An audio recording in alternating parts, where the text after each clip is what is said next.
안녕하세요. おはようございます。 오늘도 17강 본 강의에 들어가기 전에 지난 시간에 강의해드린 내용에 약간의 보충 내용을 좀 말씀드리겠습니다. 今日は17日のですね、17日目のお話となりますけれども、その前に、先日皆様に申し上げた内容をですね、少しだけ付け加えさせていただければと思います。 지금 이 금식이나 과일 금식에 들어가신 분들이 들어 계시는 것 같아요. すでにですね、水断食や、果物断食にですね、入っている方、続ける方がいらっしゃると思います。 근데 금식이나 과일 금식을 할 때에 우리 몸에 노폐물이 청소되고 새로운 세포들이 일어나서 상당히 도움이 됩니다. この断食ですね、水断食と果物断食はですね、それをすることによって体にあります老廃物が除去される。ですから健康にとても役に立ちますね。 그리고 우리 몸에 염증 수치나 당 수치나 혈압이나 또 암 수치나 이런 것들이 굉장히 좋아집니다. そして私たちのですね、体の中の、この血糖値ですね、血圧あるいはがんなどのですね、数値、そういうものが著しくよく好転していくことを知ることができます。 간 수치도 굉장히 좋아지고요. 심장도 마찬가지. 腎臓に関するですね、数値なども良くなります。 왜냐하면 우리가 지금까지 잘못 관리해온 우리 몸을 더 이상 혹사시키지 않고 하나님이 주신 말씀에 따라 시작하기 때문에 급속도로 좋아집니다. 今まで酷使したというかですね、誤った生き方をしていたものを、この体をですね、神様が教えてくださる通りに休ませ、またこの正しく保つことによってですね、この数値は急激に著しく良くなっていくことを知ることができます。 근데 그래서 여러 가지 질환을 가진 한우들이 이 금식이나 과일식 하는 동안에 많은 회복을 경험합니다. ですからたくさんの患者さんたちがですね、断食と、この回復食ですね、それを含めてそれを続けている間に、体がとても良くなることを皆さんたくさんの方が経験していらっしゃいます。 그것을 적절하게 잘 사용할 수 있도록 하루에 일과표에서 다 알려드린 것이에요. それをですね、そういう体をきちんと保つことができるように皆様に日課表をですね、お渡ししています。 그런데 금식이나 과일식으로 병을 다 고치려고는 생각하지 마세요. しかしこの水断食や果物断食だけでですね、この病気が全部良くなるなんて思うことはこれは正しくありません。 그 이후부터 우리가 어떻게 이제 식생활 개선을 해서 바로 살아갈 건가가 더 중요합니다. むしろその後ですね、回復食、健康食の後、どのような食生活を正しく維持していくかっていうの方がもっと大事なんですね。 물을 많이 마시면서 금식이나 과일식을 할 때에 우리 몸의 피가 굉장히 깨끗해집니다. この水をきれいに正しく飲んでですね、そして果物食なんかを行っていきますと、私たちの体の血液がとてもきれいになります。 그리고 혈관에 막혀있던 이 콜레스테롤이 빠져나가기 때문에 혈액순환이 잘 됩니다. そしてこの血管の中にありますですね、コレステロールの数値も下がっていきますから、体の血液循環もとっても良くなります。 그렇기 때문에 당뇨병, 합병증도 회복이 잘 됩니다. ですから当然ながらこの糖尿病のですね、合併症などもとても良くなっていきます。 그런데 일정 기간 금식이나 과일식을 하고 난 다음에 아무거나 먹어버리면 더 망가집니다. ところがですね、その健康な状態をきちんと保っていた人が回復食の方に入った時に何でも食べてしまうと体はもっと悪くなります。 그래서 금식, 과일식 후에 회복식과 건강식을 여러분이 배운 대로 반드시 지켜야 합니다. ですからこの断食をされた後ですね、この健康食、この回復食、これを学んだ通りにきちんと守っていく必要があります。 사실 제가 일본에서 일하는 의사에게 들은 말인데 2명에 1명꼴이 암 환자가 발생하고 있다는 거예요. 私はですね、日本の病院の先生からお聞きしていますけれども、今日本ではですね、2人のうち1人のパーセントでがんにかかっていると聞きました。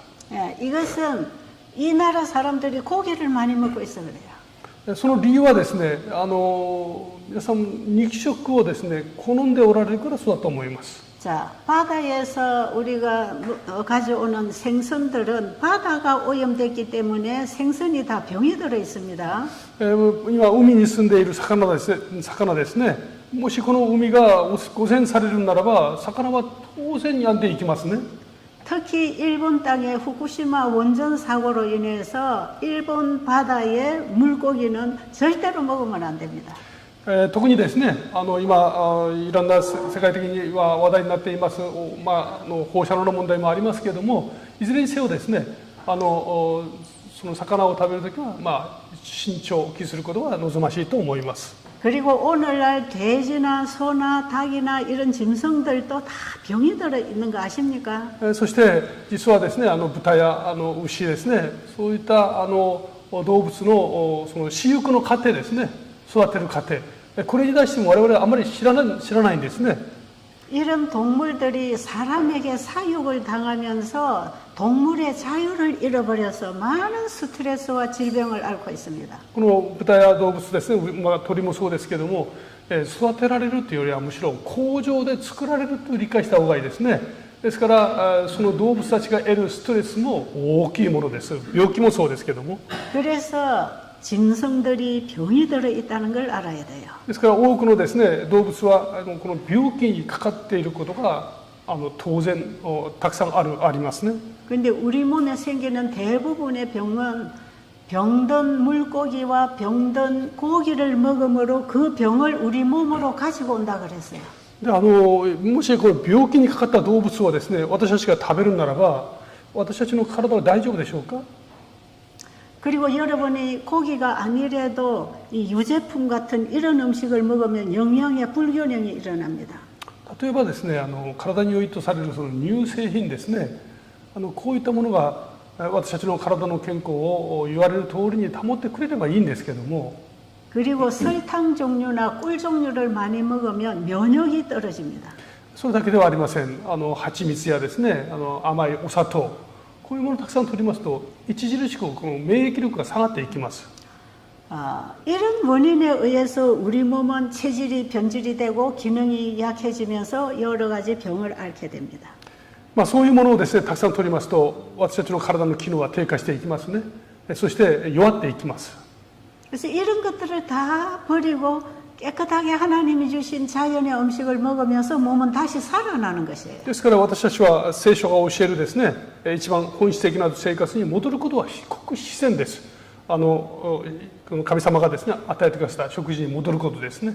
그렇기 때문에 이번에 여러분이 배우고 시작하는 이 새로운 건강 생활을 여러분이 건강해지고 싶을 때까지 지속해야 합니다. ですからここで学ばれたですね、内容を皆様が体が本当に健康になられるまでずっと続けることがとっても大事ですね。 제가 이런 강의를 하면 어떤 분들은 이거 언제까지 이렇게 먹어야 됩니까? 이런 분들이 있어요. こういうですね、講義をしますと、聞く方の中にですね、こういう生活いつまですればいいんでしょうかっておっしゃる方いらっしゃいます。 언제든지 병이 생겨도 좋다고 생각하면 포기하세요. 그랬어요. いつでもですね、病気になっても大丈夫と思うならばどうぞいつでもどうぞ好きなものを召し上がってくださいと申し上げます。 예, 이것은 어떤 병을 고치기 위한 치료요법이 아닙니다. これはある病気を治すためのですね、手段ではありません。 우리의 잘못된 생활 원칙들을 다 버리고 하나님의 말씀에 따라 순종하는 새로운 신앙 생활에 들어가는 것이에요. 私たちはこれまでの誤った生活を正してですね、そして作られた方が提供してくださる最も良いものに戻る、分かりやすく申し上げますと正しい生活に戻るということを意味します。 여러분, 신앙이라는 것은 하나님 말씀 읽고 공부하고 그냥 자기 마음대로 사는 게 아니에요. 信仰というのはですね、聖書を読んで、そしてそれを研究してですね、その後自分が好きなように生きることを意味するのではありません。 하나님 말씀 읽었든지 들었든지 여러분들이 그 말씀을 마음에 받아 먹어서 생활에까지 옮겨져야 그게 올바른 신앙입니다.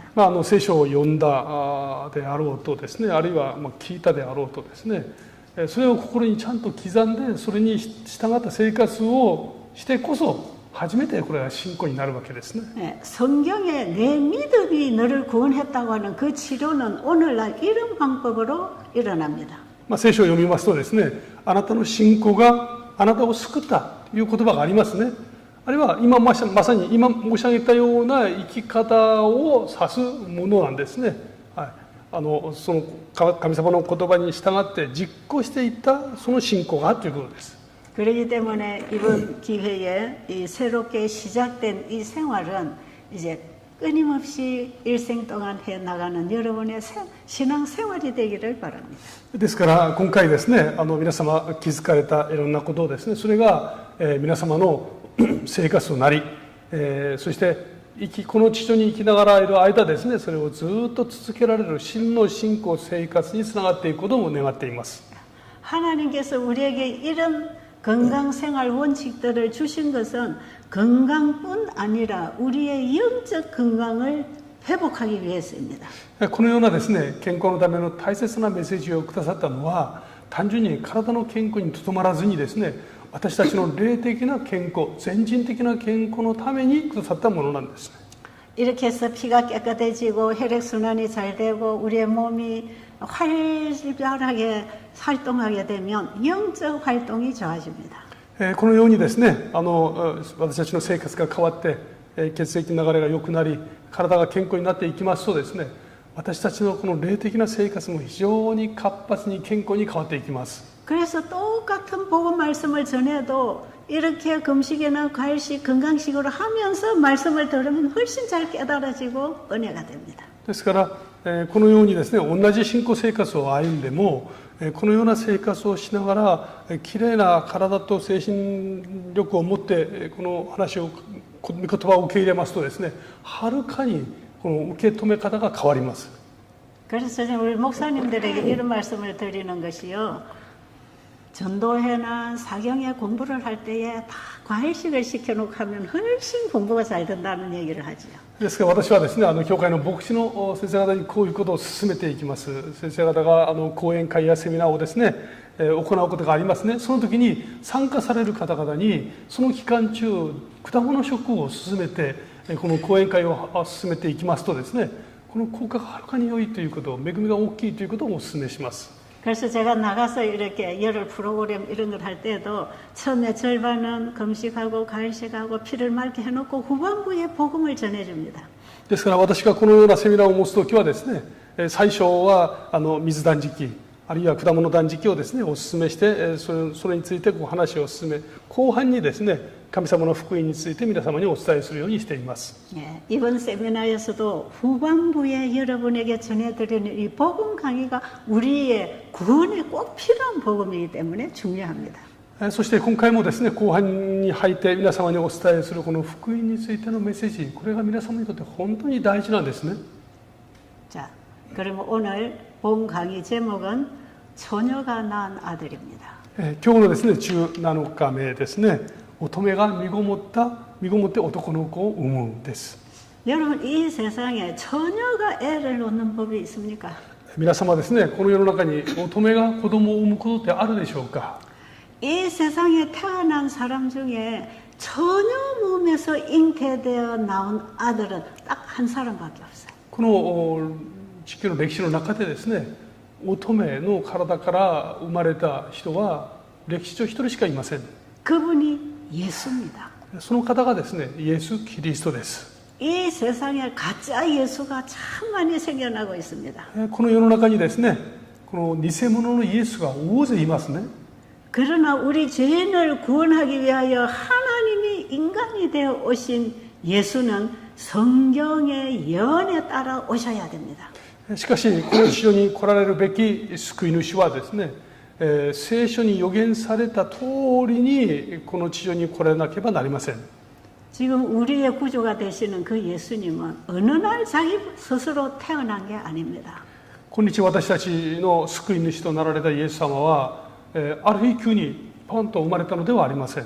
이미 그분이 태어나기도 4,000년 전에 창세기 3장 15절에서 예언을 했습니다. この方がお生まれになる前にですね、すでに創世記3の15において、救い主の誕生が予言されています。 그리고 예수님이 이 땅에 태어날 때에 그 예언한 때가 되어서 그 아들이 태어났다고 갈라디아 4장 4절부터 기록하고 있어요. そしてガラテヤ書ですね、4章以降を見ますと、予言されていた方がその時に応じてですね、そのちょうどいいその予言された時になった時にお生まれになったと記録されています。 2000년 전에 이 땅에 태어난 예수라고 하는 그 아들은 성경에서 예언한 그대로 예언한 때에 그분이 오셨어요. 2000年前に救い主として来られたイエス様はですね、聖書の予言通りに予言した場所、予言した時間にお生まれになりました。 그리고 예수님이 이 땅에 오셔서도 무슨 일을 하고 어떻게 죽으시고 어떻게 살아나서 하늘에 가실 건지에 대해서 성경의 전체 그분에 대한 예언을 기록해 놓은 겁니다. そして、この予言された言葉によりますと、この地上に生まれたイエス様がどのように活動し、そしてどのように死なれ、どのように復活し天に帰られたかをも聖書は詳細に記録しています。 그래서 이 성경의 구약은 예수님이 오실 것에 대한 예언이고 신약은 오셨다는 증거로서 예수님에 관한 얘기입니다. 旧約聖書はですね、これ全体がメシアの誕生について予言しているんですね。御子が生まれる。そして新約聖書は私たちが読みますと、その通りに予言通りに実際にお生まれになったことを確認することができます。 우리의 구주가 되어서 우리를 구원할 자로 오신 그 예수님은 성경에서 기록된 그대로의 예수이어야 합니다. 私たちが信じていますこの救い主はですね、聖書に予言された通りの 100% その通りの方でなければなりません。 자, 그러면 예수께서 처녀의 몸에 태어날 것에 대해서 구약의 예언이 되어 있는가? このイエス・キリストですね、お生まれになることが旧約聖書に予言されているでしょうか、実際にですね。 예, 이사야서에 있는 말씀 읽겠습니다. イサヤ書7章中4節の言葉です。그러므로 주께서 친히 징조로 너희에게 주실 것이라. 보라, 처녀가 잉태하여 아들을 낳을 것이요 그 이름을 임마누엘이라 하리라. 아멘. イサヤ書7の中4章ですね、中4節の言葉ですね。それゆえ私は主が御自らあなたたちに印を与えられる身よ。乙女が身ごもって男の子を産み、その名をインマヌエルと呼ぶ。 예수님이 이 땅에 태어날 것에 대한 징조를 미리 주셨다는 거예요. イエス・キリストがこの地にお生まれになるということを前もってですね、予言しています。 처녀가 아들을 낳으면 그가 세상을 구원할 구주라는 걸 알아라는 거예요. この乙女が子を産むならばですね、その方こそが救い主だというわけです。 그래서 우리는 처녀 마리아가 예수님을 탄생시켰다는 거 알고 있잖아요. ですから私たちはみんなですね、イエス・キリストを産んだのは乙女でありマリアだということを知っています。 그런데 여러분 어떻게 처녀가 아이를 낳는 게 가능하겠습니까? そこでですね、どうして乙女が子を産むことができるでしょうか。 옛날에 저는 이게 이해가 안 돼서요. 성경 전체의 복음을 저는 무시했습니다. 昔ですね、私はこの言葉が理解できませんでした。ですからこれが理解できませんから聖書全体を受け入れることができないんですね。 아니 처녀가 애를 낳는 법이 어디 있어? 乙女がどうして子供を産むことができるでしょうか。 그런데 처녀가 애를 낳았다는 게 믿어질 수 있는 일입니까? そもそもですね、乙女が子供を産むということが私たちが信じることができるような内容でしょうか。 우리 인간의 이해로서는 불가능해요. 私たちの人間のですね、理解ではありえない話です。 그러나 하나님으로서는 가능했습니다. しかし神様から見ればですね、これは当然可能なことですね。 어떻게 가능했을까요? それがどうして可能だったでしょうか。 창세기 1장을 이해하면 너무 쉽게 이해됩니다. 創世記一章を理解しますと、これは決して難しいものではありません。 여러분 이 세상이 어떻게 창조됐는지 창세기 1장에 기록되어 있잖아요. まあ、この世の中はですね、どのように作られたかが漱石に詳細に記録されていますね。 이 모든 만물은 하나님의 말씀으로 창조되었답니다. この全ての万物はですね、神様の御言葉によって作られました。 그리고 그분의 말씀의 능력으로 키우시고 붙드시고 자라게 하십니다. そしてその神様はその御言葉の力を持ってこれら全てを捉え支配しまた管理しておられます。 이것을 어떤 인간이 이해할 수 있겠습니까? これはですね、私たちの理解の範囲をはるかに超える神様の技です。 땅에다가 씨앗을 하나 뿌렸는데 거기서부터 뿌리가 내리고 나무가 나고 열매를 맺어 큰 나무가 되는 것을 우리는 그 과정을 어떻게 이해할 수 있겠습니까? 一個の小さな種をです土に植えますと根っこが出てきて枝が出てきてやがてたくさんの実を結びます。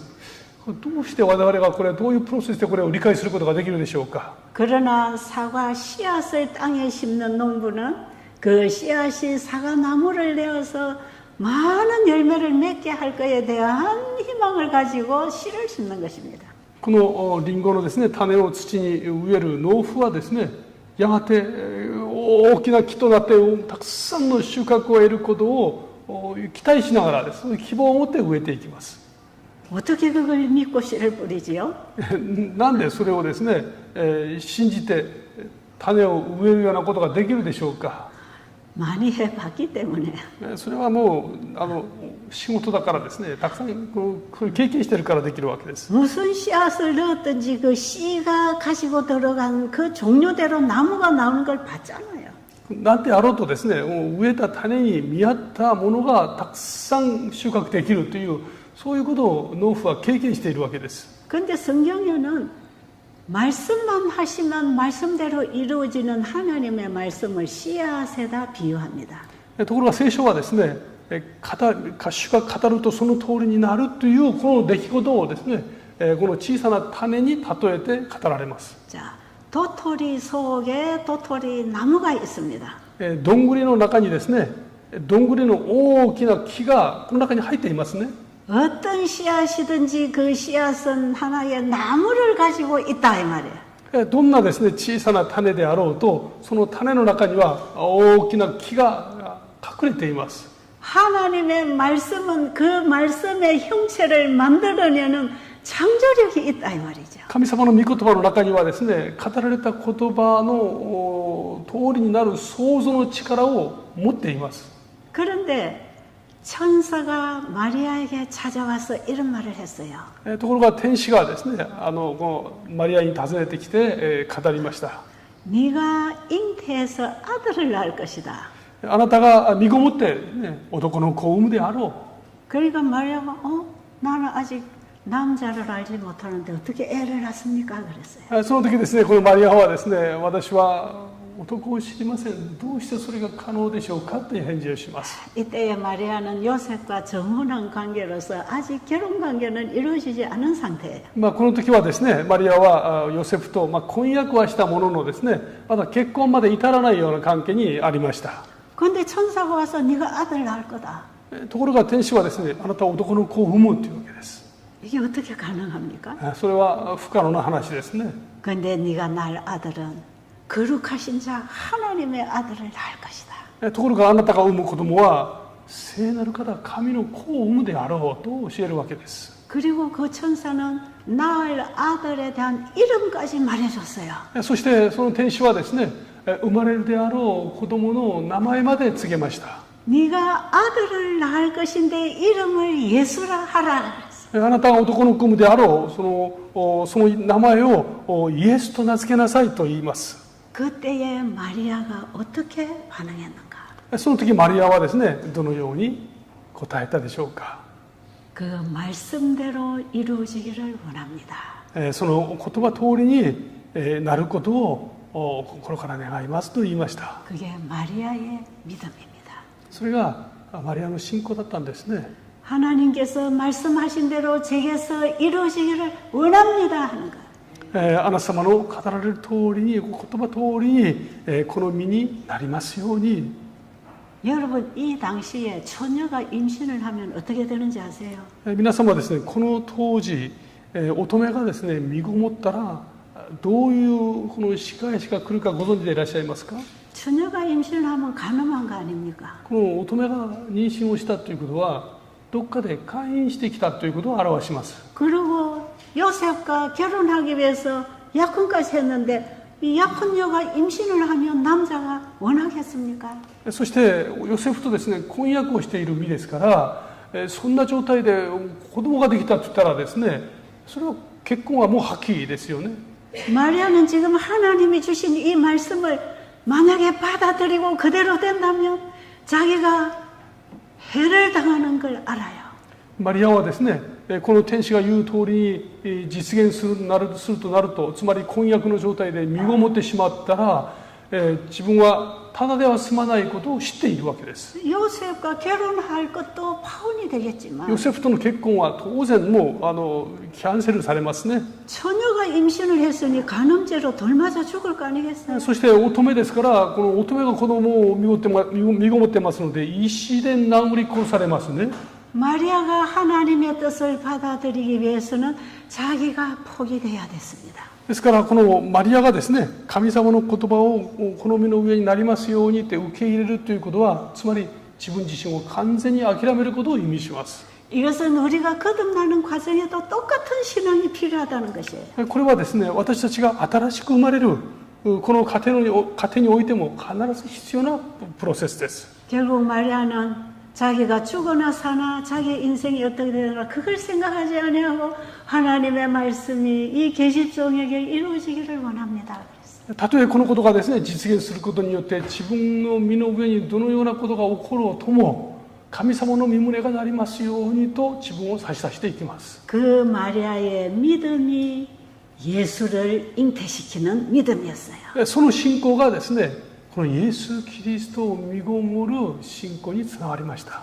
하나님의 말씀이 잉태를 시킬 것입니다. 神様の御言葉がこの身ごもらせることになりますけれども 여러분 우리 인간의 잉태는 아버지의 씨와 어머니의 난자에서의 이 정자와 난자가 만나서 하나의 수정체가 만들어집니다.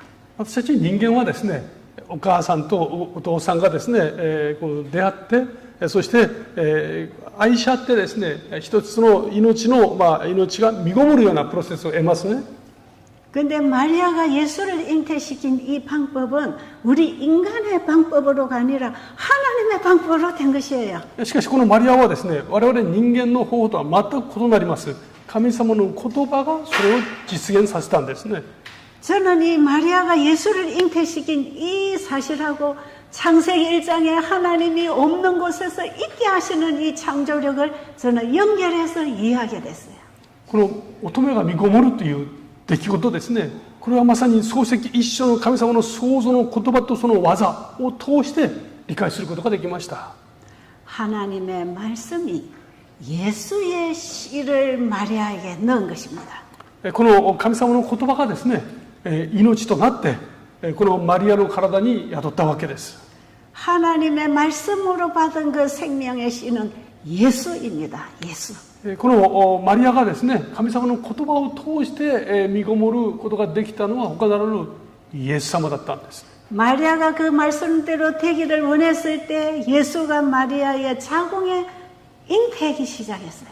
このマリアがですねその言葉通りに受け入れた時にまさに神様の御言葉がそのままこのマリアの胎の中にですねイエスを身ごもらせたわけですね。 그 하나님의 말씀의 씨를 자궁에 잉태시켜서 우리와 똑같은 과정을 통해서 10달 동안 사람의 형체를 입고 나오셨어요. 神様の言葉はまるでまさにですねこの種となってそしてマリアの体内に宿しそして10ヶ月後にですね我々と同じような身をもってお生まれになりました。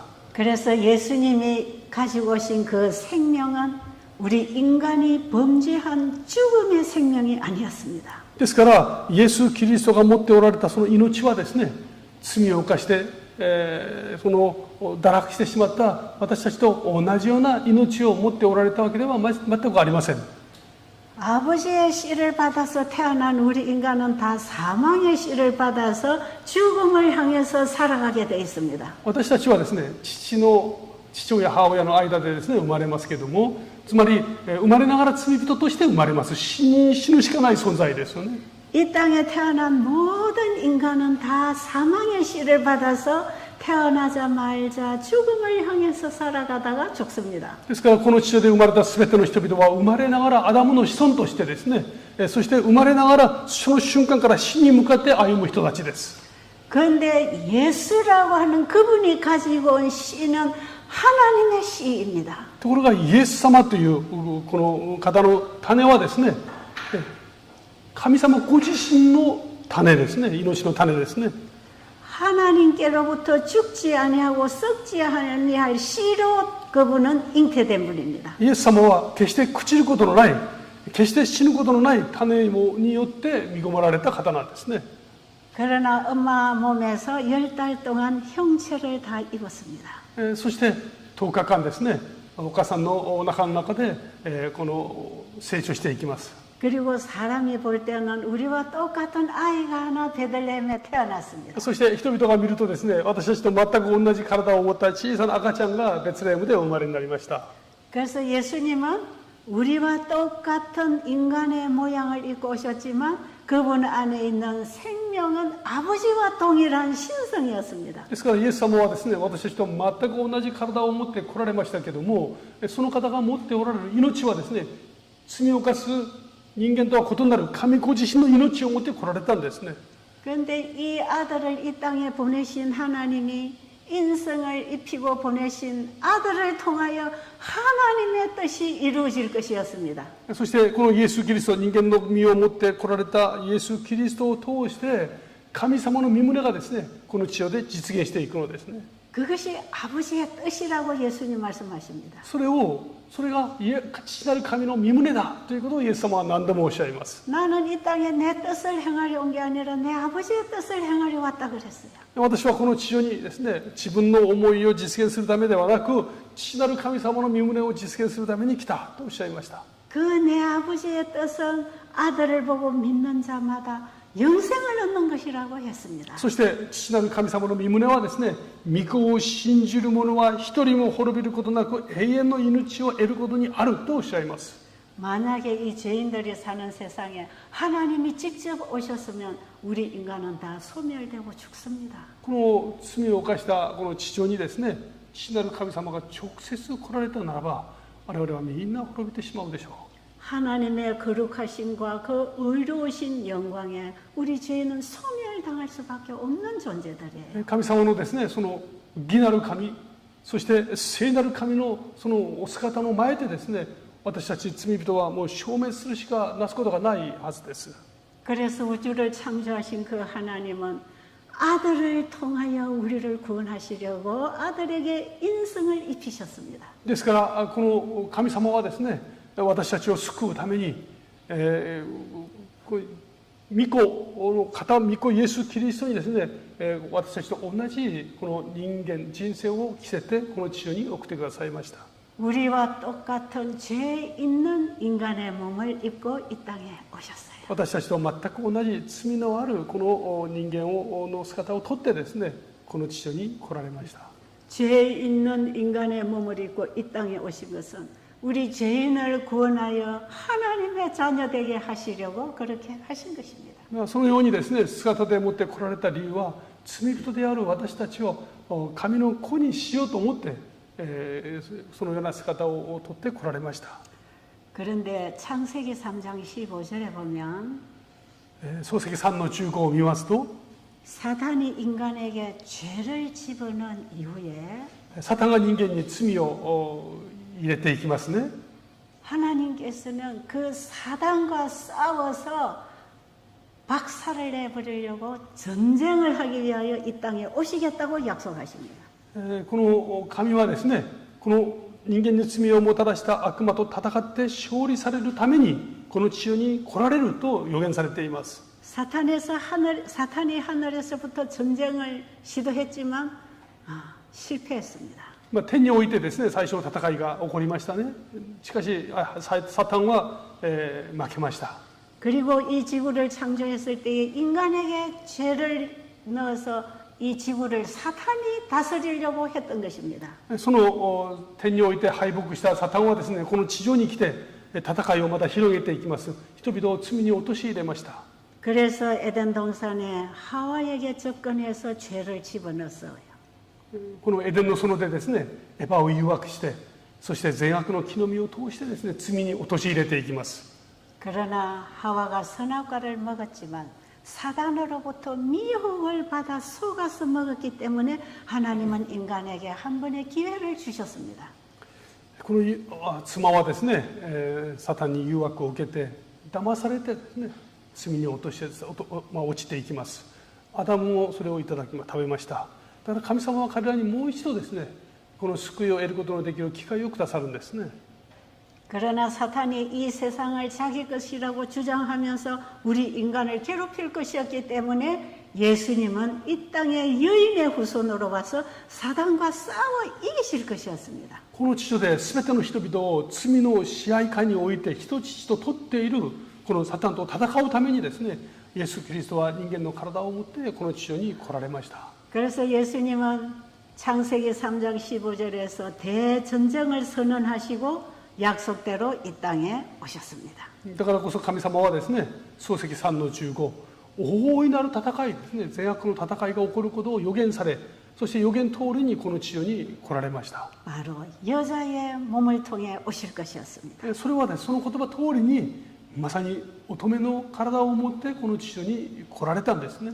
그래서 예수님이 어린 아기로 이 땅에 태어났을 때부터 사탄은 예수님을 죽이려고 공격했습니다. ですからこのイエス様がですね、小さな赤ちゃんとして生まれたその時から悪魔はこのイエス・キリストを何度も殺そうとしてですね、攻撃してきます。 유대 지도자들이 그렇게 읽고 가르치는 구약 성경에 메시아의 초림에 대한 예언을 많이 해놨지만 그 지도자들은 그걸 깨닫지 못했어요. このユダヤ人のですね、多くの指導者たちやそのたくさんの人々は旧約聖書全体を通してメシアが生まれることを予言していましたけれども、その中身をよく理解していませんでした。 동방 박사들이 별을 연구하다가 천사의 소식을 듣고 베들레헴까지 찾아왔지만 유대 지도자들은 그 땅에 살면서도 몰랐습니다. このイエス様の誕生を知った博士たちがですね、貢ぎ物を持ってベツレヘムに訪ねていきました。しかし人々はそれを知らなかったですね。指導者たちはそれを知りませんでした。 우리 죄인들을 구원하기 위하여 이 땅에 오실 메시아에 대한 예언이 그렇게 예언되어 있었지만 그 당시 교회 유대교 지도자들은 그 사실에 눈 감아 있었습니다. 旧約聖書全体を通してです。4000年もその予言を待っていたにもかかわらずですね、いざとイエス様が来られた時にこのユダヤ地に住んでいる多くの人々は全然知りませんでした。 그리고 예수님의 탄생을 알아들은 이 헤롯은 예수님을 죽이려고 시도했습니다. 博士たちからですね、王が生まれたという話を聞いたこのヘロデ王はですね、その王を殺そうとするわけです。 이게 다 사탄의 장난이었어요. ですからこれはですね、実は後ろにいるサタンの働きだったんですね。 엄마의 품에서 엄마의 도움을 받고 자라나야 한 연약한 어린 아이를 없애버리려고 사단은 온갖 짓을 다했어요. この母マリアの腕の中にですね、抱かれてその成長するこの弱い赤ちゃんをですね、殺すために悪魔はあらゆる手を使いました。 그러나 예수님은 점점 무럭무럭 자랐습니다. しかしこのイエス様はですね、大人にまで成長していかれますね。 우리가 태어난 것처럼 엄마의 젖을 먹고 엄마가 기저귀를 갈아주고 씻겨주고 입혀줘야 클 수 있는 아이였습니다. 私たちと同じですよね。お母さんがそのおっぱいを飲ませて、そして食事を与えて手をかけて成長する、その過程が必要でした。 예수님이 33년 반 동안 이 땅에서 자라나고 활동하시는 동안에 사탄은 수많은 방법으로 예수님을 죽이려고 시도했습니다. イエス様がこの交渉が全て終えられる33年半までですね、この期間全体を通して悪魔はイエス・キリストを殺そうとしてあらゆる手段を使い続けました。 예수님이 단 한 번만 실수해서 죄를 받아들여도 그분은 실패하는 것이었습니다. その間イエス様がもしですね、たった一度だけでももし失敗をしてしまって罪を犯してしまうならばですね、その生涯全体の中にその意味をなさなくなります。 하나님의 아들이 사탄과 싸우려고 이 땅에 오셨는데 만약에 단 한 번만의 죄를 지어도 사탄이 승리하게 돼 있었습니다. このイエス様が来られたのはサタンとの戦いの中で大きな勝利を収めるために来られたにもかかわらず、もし一度だけでも罪を犯してしまうならばですね、この戦いに敗北することになってしまいます。 여러분, 이 지구에 누가 살고 있습니까? この地上に誰が住んでるんでしょうか。 지금 우리들이 살고 있지 않습니까? 今私たちが住んでいますよね。 우리를 사단의 속박으로 구해주시려고 하나님의 아들이 와서 사단과 피나는 전쟁을 했다 이 말이에요. この私たちの救いのためにですね、私たちを永遠に救うためにこのイエス・キリストが来て命を懸けて戦ってくださったんですね。 그 예수님을 넘어뜨리기 위하여 끝까지 사단은 예수님 주변을 맴돌았습니다. イエス様の全生涯を通してですね、そのイエス様を失敗させようと思ってイエス様を殺そうと思ってですね、サタンはいつもそのそばを一瞬たりとも離れませんでした。 그러나 그 예수님을 완전하게 죽이려고 십자가에까지 끌고 가서 매달았습니다. そしてイエス様をですね、本当に殺してしまうべく十字架まで連れて行ってあの上で実際に殺してしまいました。 그러나 예수님은 한 번도 범죄한 적이 없기 때문에 십자가에 죽을 일이 없었습니다. 実際にイエス様は一度も罪を犯されたことがありません。ですから十字架にかかって死ぬような必要が全くない方でした。 예수님이 십자가에서 죽으셨다고 하는 것은 우리 인류의 죄를 짊어지고 죽으신 것입니다. つまりイエス様はご自分の罪の代価として死なれたのではなくて、私たちの罪を代わりに背負ってあの十字架の上で死なれたことを教えているんですね。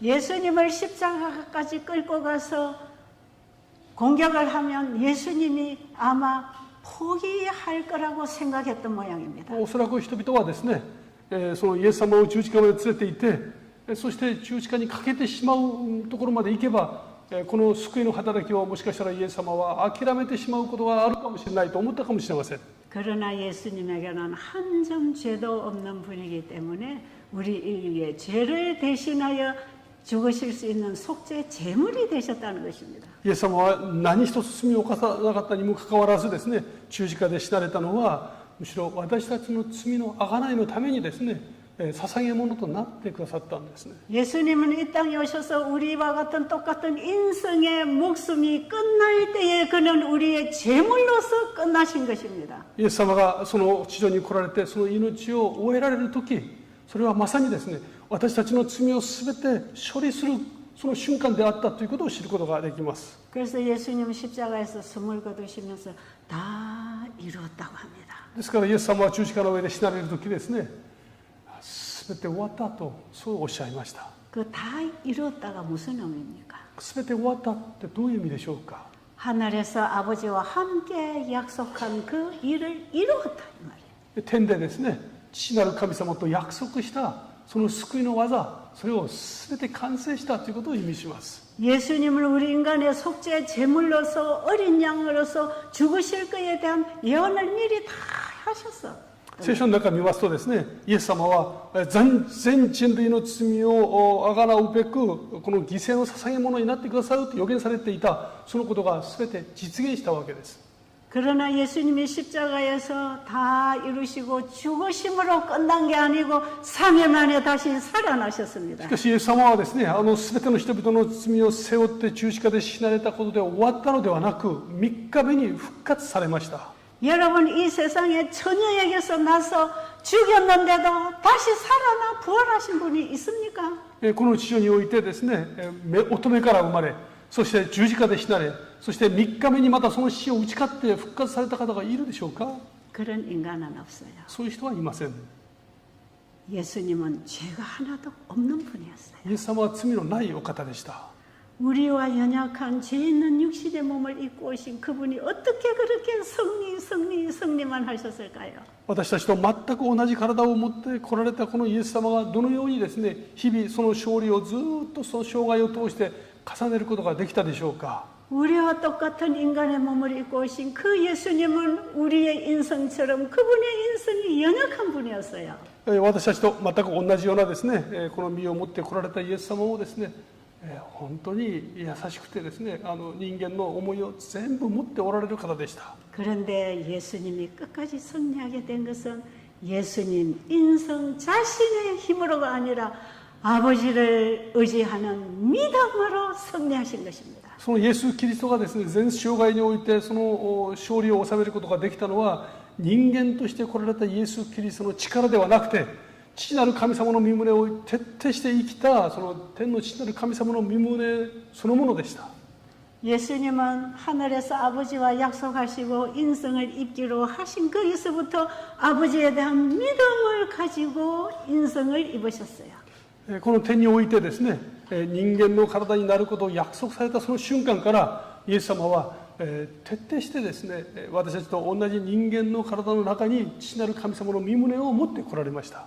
아들의 믿음은 아버지와 늘 하나 되는 믿음이었습니다. それこそがですね、イエス・キリストの父なる神様への信仰でしたし、その信仰は父との一体そのものでした。 그래서 비록 어린 아들이 마국간에 태어났지만 그 아들 안에는 하나님이 임재하셨습니다. ですから、たとえこの小さな赤ちゃんがですね、馬小屋で生まれたとしても、そのイエス・キリストの中には父なる神様の御胸が絶えず共に内在していました。 그 아들의 모습에서 때때로 필요할 때는 하나님의 영광의 빛이 비쳤습니다. ですから必要に応じてですね、このイエス様の姿からは父なる神様のその神聖がですね、輝いていたんですね。 예수님이 우리와 같은 연약한 인성의 몸을 입고 우리의 대속물로서 승리하신 것은 예수 믿음이었습니다. このイエス・キリストが我々と同じような人間の体を持って来られたにもかかわらず、最終的に完全に勝利することができたのはイエス・キリストの父に対する信仰そのものでした。 그 예수님의 믿음이 아버지와 늘 하나로 연결되어 있었습니다. このイエス・キリストの信仰はですね、絶えず父なる神様とつながっていました。 아버지와 아들은 한 번도 분리되지 않았습니다. この父と子はですね、一度たりとも分離されたことがありません。 예수님은 자기 자신의 신성을 다 아버지께 맡기고 아버지를 의지하는 믿음으로 이 땅에서 사셨습니다. イエス・キリストはご自分の神性をですね、すべて父なる神様に委ねて、そしてむしろ父なる神様に完全に信頼して生きていかれました。 그랬기 때문에 예수님은 다시 부활하실 수 있는 분이었습니다. ですからイエス・キリストはですね、もう再び復活することができるお方でした。 그리고 예수님이 사탄과 더불어 싸우고 이기심으로 아버지의 보좌 우편에 앉으시는 것입니다. そしてこの悪魔との戦いを完全に勝利されてですね、父なる神様の右に座っておられます。 요한계시록 2장 3장에는 7 교회가 나옵니다. ヨハネの福音黙示録のですね、2章3節にはその7つの教会のことが記録されています。 그 7 교회 역사는 예수님 성천하신 이후에 이 땅에 서게 될 교회의 역사를 기록했습니다. このイエス・キリストが、昇天されてからですね、再び書いてこられるその時までのこの地上における教会の歴史が記録されています。 시대마다 죄와 싸워 승리한 이긴 자가 예수님과 함께 하나님 보좌 우편에 앉는다고 되어 있습니다. 各時代において主と共に歩んで、そして勝利した人たちがですね、やがてイエス様と共に神の右に座るとあります。 그래서 마지막 성도의 특성은 하나님의 계명과 예수 믿음을 지키는 자라고 기록합니다. ですからこの終わりの時代を生きる人々の特徴はですね、神を信じる、イエス・キリストを信じるですね、その神様の戒めを守るイエスを信じるという特性を持つとあります。 그런데 예수님이 믿음으로 이 땅에 오셔서 예수님의 인성 속에 하나님의 생명을 간직하고 사는 것처럼 イエス様が私たちと同じような体を持っていたにもかかわらず、この中にですね、父なる神様の御胸をしっかり捉えて生きたように、 인성을 입고 죄의 몸으로 태어난 우리 인간이 예수님을 우리 안에 받아들임으로 그분의 신성의 생명에 들어가는 것입니다. 人間として生まれ、しかも罪を持った弱い私たちがイエス・キリストを私たちの中に受け入れることを通してですね、やがてその永遠に生きることができる命を勝ち取るんですね。 그래서 죄의 씨를 받고 태어난 죽어야 할 우리 인간이 예수님을 우리 안에 믿음으로 받아들일 때 영생하는 씨를 받고 거듭나야 가능한 것입니다. ですから死のしかない、朽ちるしかないこの種を持って生まれた私たちはですね、この永遠の命を持っておられるキリストの種を受け入れるときに新しく生まれることができるんですね。 예수님을 자궁 속에 잉태시키려고 했을 때 마리아가 가졌던 그 믿음이 우리의 믿음이 되어야 합니다. このマリアがですね、信仰を持って御子を身ごもることを受け入れました。まさにその信仰が私たちに必要なんですね。 하나님의 말씀을 받아들이기 위하여 마리아는 자기의 모든 것을 내려놨습니다. この神様の御言葉を受け入れるためにですね、マリアは自分のすべてを主の前に置きました。 요셉과 결혼할 꿈도 내려놨습니다. ヨセフとのですね、結婚とそのすべても主の前に差し出したんです。 간음 죄인으로 몰려서 돌 맞아 죽을 죽음도 내려놨습니다. そして会員の犯した罪人としてですね、石で殺されるようなその恐怖も神様に差し出しました。 이것이 완전한 자기 포기입니다. つまり自分自身を完全に主に諦めて差し上げることを意味します。 이것이 마리아의 믿음이었습니다. それがマリアの信仰だったんですね。 하나님의 씨를 받기 위하여 자기 목숨은 포기했습니다. 神様のこの種を受け入れるべくですね、自分の命は放棄したんですね。 우리도 우리의 육신 속에 하나님의 아들을 잉태시키려면 육신에 속한 것을 내려놔야 합니다. 私たちもですね、永遠の命なるこのキリストを受け入れるためには自分自身を主の前に差し出す必要があります。 예수님을 우리 안에 영접하는 일에는 내가 죽고 그리스도가 내 안에 사시는 경험을 하는 것입니다. イエス様を信じるとはですね、自分が死んでイエス・キリストが私の中で生きるということを経験するものですね。 바울은 내가 그리스도와 함께 십자가에 죽었기 때문에 그리스도가 내 안에 사신다고 얘기하는 거예요. パウロはですね、私が十字架の上でイエス様と共に死んだと言います。 여러분, 우리는 거듭나야 합니다. 私たちは生まれ変わる必要がありますね。 죄인은 예수님을 믿음으로 의롭다함을 받아야 합니다. この罪人はですね、イエス・キリストを信じる信仰によって義と認められる必要があります。 그 칭의의 경험이 거듭나는 경험입니다. その義と認められるという経験こそがですね、まさに新しく生まれる経験ですね。 우리가 아무리 착하고 선행을 많이 해도 거듭나지 아니하면 하나님의 자녀가 될 수 없어요. 私たちがどんなに良いことをいっぱい行うからといってですね、その行為で救われるわけではありません。神様の子として生まれ変わる必要があります。 우리가 육으로 태어나는 것도 아버지의 씨가 들어와야 태어나는 것처럼 私たちがですね、誕生されるためにはお父さんの種が必要ですね。 하나님의 씨가 우리 안에 들어와야 우리가 성령으로 거듭나는 것입니다. それと同じように神様の種が私たちの中に入ってこなければですね、聖霊によって新しく生まれることは不可能です。 요한복음 1장에 보면 말씀이 육신이 되어 오신 분이 예수 그리스도이듯이 ヨハネの福音書1章を見ますと、言葉なる方が肉を取られてこの地上に来られました。 우리가 거듭나는 것도 말씀으로 되는 것입니다. それと同じように私たちもですね、新しく生まれることも言葉によるんですね。 그래서 베드로서 1장 23절로 보면 우리가 거듭나는 것은 하나님의 말씀으로 된다고 기록되어 있습니다. ですから第一ペテロですね、1章23節の意向をですね見ますと、私たちが新しく生まれるのは口の種からではなく口ない種からだとあります。 예수님의 말씀의 씨를 받고 거듭난 그리스도인들은 예수님과 하나가 됩니다. このイエス・キリストのですね、御言葉によって新しく生まれ変わった人々はイエス様と一つになるんですね。 하나님의 말씀이 마리아 몸에 들어와서 예수가 잉태되어 아버지와 하나가 되어 일하신 것처럼 この神様の御言葉がマリアのこの信仰の中に宿った時に救い主イエス・キリストが生まれ父の身旨を成したのと同じように 예수 그리스도를 내 안에 영접하면 그리스도가 나와 함께 사십니다. このイエス・キリストの言葉を通してイエス様を受け入れるならばですね、私たちは主と共に父なる神様と一つとなれるんですね。 아버지와 하나 된 예수는 내가 아버지의 계명을 지킴으로 아버지가 나와 함께 하셨다고 말씀하십니다. 父なる神様と一つになったイエス様はですね、この言葉を生きることを通して父と一つになっておられました。 예수 그리스도를 내 안에 영접하여 그리스도와 하나가 된 사람은 그분의 말씀에 순종함으로 그분과 계속적으로 하나가 되는 것입니다. イエス・キリストを受け入れてイエス様と一つになった人々はですね、その言葉に従って生きることを通してイエス様とずっと生涯を共に歩んでいくことになります。 그리스도와 함께 산다는 것은 그분의 말씀에 순종함으로 함께 사는 것입니다. イエス様に従って生きるとはですね、イエス様の言葉に従って生きることを意味します。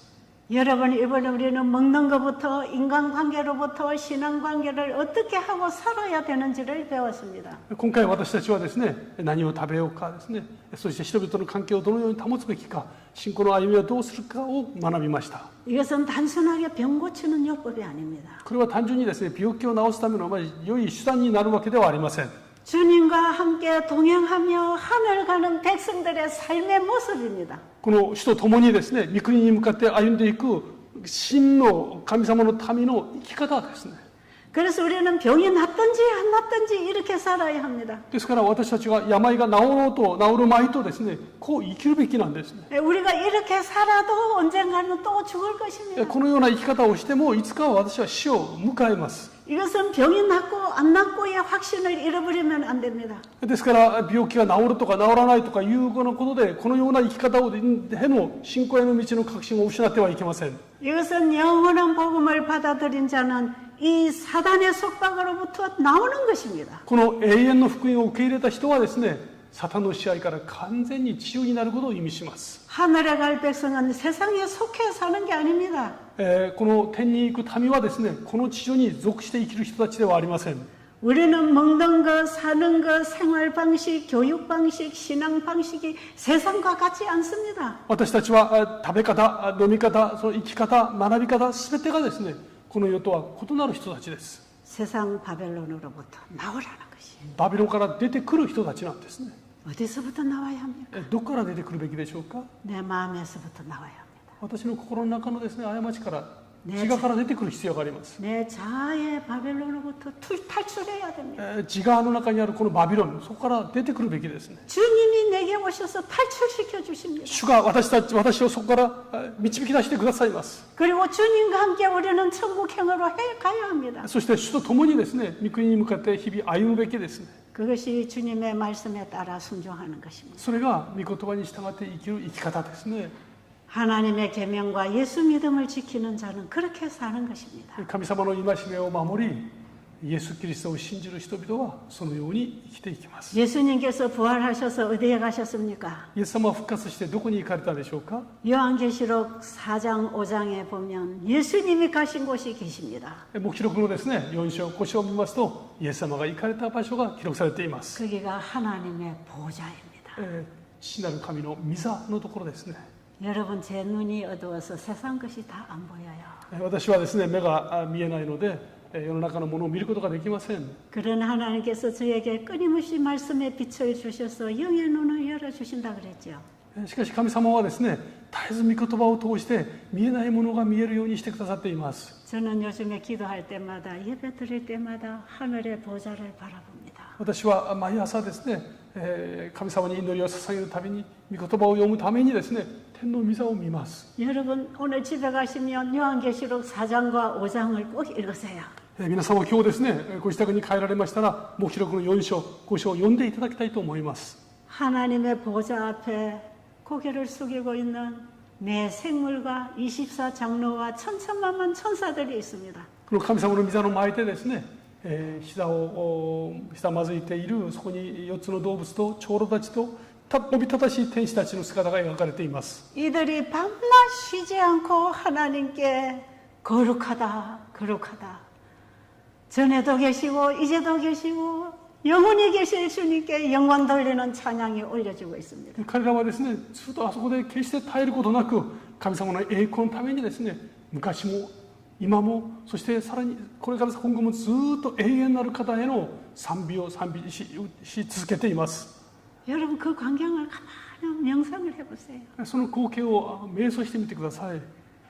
내 생물이 있고 24 장로가 있고 유리바다 같은 넓은 광장에 천천만만 천사들이 다 엎드려 있습니다. 4つの獣とですね、そして24の長老たち、そしておびただしい天使たちがこの美しい海の上で海のようなところで神様を賛美していますね。 5장에 가보면 왜 그러는지 알게 되어 있습니다. 5章を読みますと、なぜそれが行われているのかを知ることができます。 사단과 싸워 이겨서 승리자로서 하나님 보좌 우편에 앉으신 그분이 만왕의 왕으로의 대관식이 이루어지고 있습니다. この悪魔との戦いに勝利されたですね、このイエス・キリストがその王の王となられてですね、その戴冠式を行っているからですね。 예수님은 이 땅에 인성을 입으실 때에 아버지께 맡기고 온 그 영광의 옷을 다시 받아 입으십니다.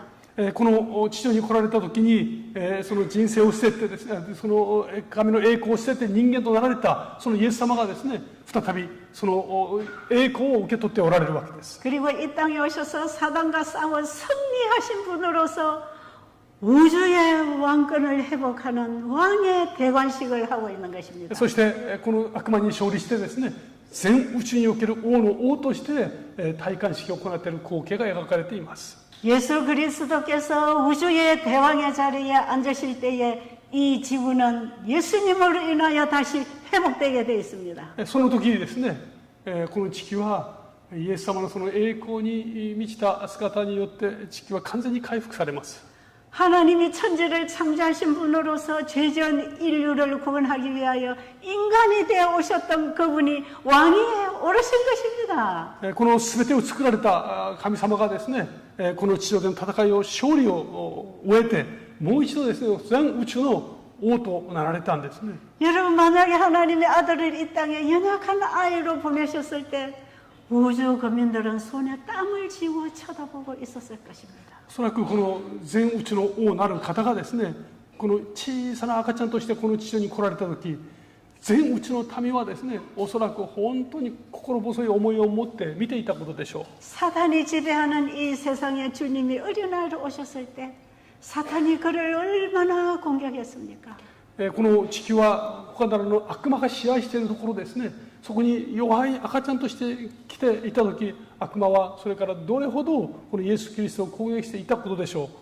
천천만만 천사들과 하늘 우주 국민들은 예수님이 지금 사단과 싸워서 어떻게 승리를 하시는지를 보고 있는 것입니다. そして全宇宙の住民たちと全天使たちはですね、このイエス様が地上でどのような戦いを貫かれるかを見ていました。 온 세상 국민들이 사단의 편에서 예수님을 공격하는 일에 동참했던 것입니다. この地上に住むたくさんの人々はですね、悪魔側に立って、そしてイエス様を攻撃する側に立ちました。 근데 연약한 인간 예수님이 끝까지 승리의 길을 가신 것은 아버지에 대한 믿음의 줄을 놓지 않았기 때문입니다. この弱いイエス様がですね、この戦いにおいて完全に勝利することができたのは、絶えず父なる神様への信仰の助けを取ってですね、離さなかったからですね。 한순간이라도 아버지에 대한 믿음을 놔버렸다면 예수님은 패배당했을 것이에요. 一瞬たりとももし父なる神様への信頼を失っていたならば、イエス様は敗北されたはずです。 우리 인간이 죄 앞에 연약한 것과 똑같은 모습으로 예수님이 승리하셨습니다. 私たちと同じような弱い姿を持ったイエス様はですね、勝利されました。 그 예수님이 십자가에서 승리하시고 부활하셔서 하늘로 올라오셨을 때 온 우주는 그분을 환영했습니다. イエス様は十字架で死なれてですね、しかし復活し、完全なる勝利を抑えて宇宙に帰られた時ですね、全宇宙の住民たちは喜んだんですね。 다윗의 자손 예수 그리스도가 이기셨다고 찬양을 부르고 있는 것입니다. このダビデの子孫イエス・キリストの勝利をみんなで、祝って賛美しているわけです。 그 예수님의 대관식이 이루어지는 그 하늘 보좌 앞에 천천만만의 우주 국민들이 다 경배했습니다. その戴冠式が行われているその時ですね、この宇宙に住むすべての民が神様の前にひれ伏しました。 그런데 우리가 그 예수님을 믿음으로 받아들여서 예수님과 하나 될 때 우리도 승리한다는 것입니다. で、私たちがそのイエス・キリストを信じる時にですね、そのイエス様の勝利を私たちは共有するわけです。 그래서 예수님이 이기고 아버지 보좌 우편에 앉은 것처럼 우리도 이기게 하셔서 그 자리에 앉게 해 주시겠다는 것입니다. イエス様が勝利してですね、神様の父なる神の右に座られたのと同じように、私たちも勝利を得させ、同じ場所に座らせてくださると約束しています。 그래서 예수님이 받으신 모든 영광을 우리에게 함께 나누겠다고 하시는 そ 것입니다. してイエス様がお受けになったあの栄光をですね、私たちとまだ共有させてくださると約束しています。 예수님은 그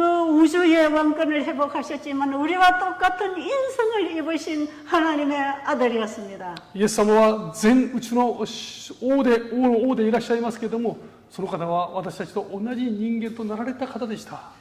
거룩하게 하신 자와 거룩하게 함을 입은 자가 다 한 형제가 된다고 하시는 것입니다. この聖なるもの、また聖なるものとされたものがみんな一つとなって一つの兄弟となるとありますね。 그리고 하늘의 후사로서 예수님이 온 우주의 주인이 될 때 우리도 그리스도와 함께한 후사가 된다는 것입니다. そしてイエス様が全てを受け継がれたのと同じようにですね、私たちもイエス様と同じようにイエス様の中で全てを受け取る、要するに神様の子供となるというわけです。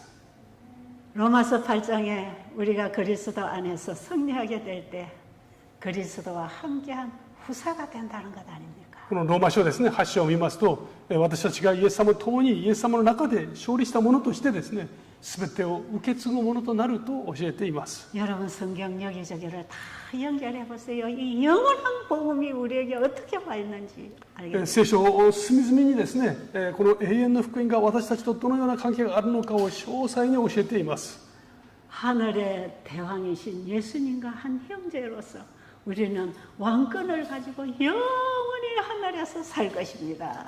このイエス・キリストの兄弟としてです。私たちは永遠にですね、御国で生きることになります。